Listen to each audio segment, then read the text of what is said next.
Here is something that I kind of chuckled when I saw. Falcons GM Terry Fontenot on Kirk Cousins.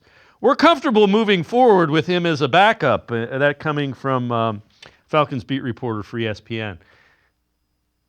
What's he gonna say? We're gonna cut him. You're gonna try to do something to get value from him. Just remember, he has a no trade clause, so he can force his way out unless you want to have a $38 million backup behind your rookie quarterback. I don't see that happening. You know what that reminds me of?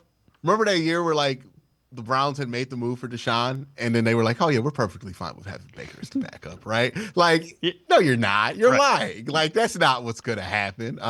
This feels very much like this. I'm interested to see where it goes. I could see a team thinking that they could trade for Kirk Cousins and get something out of it, but the no trade clause that Kirk has pretty much makes this free agency. And that makes this point heavily towards, yeah, man, you're just going to have to release him and hope you get a comp pick. Yeah. And you know what? That's exactly what the Browns should be saying if they plan on trading off of Shedeur Sanders or Cam Ward.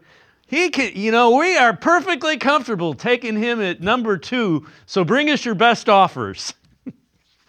Yeah. That's why they had the report come out. Well, not the report, but Dynasty Receipts like, they're going to take quarterback. And it's like, yeah, do the math. We got to get. That's why they announced the whole setback with Deshaun Watson, right? Like they want you thinking, hey, we might go quarterback here. So if you want a quarterback, it's not just you give us value on the chart. You got to knock our socks off to get us off of one of these guys that we love. Air quotes, right? Or maybe they do love one of these guys, right? But they're willing to move off of it for the right price. But the Browns, look, if they trade number 2, I don't think they're thinking small here, Dave. I think they're like, hey, we want to get some picks for next year's draft and the year after. Because if you look at that 2027 class and you look at that 2026 class, and like quarterback, there's going to be better classes for quarterbacks in this year.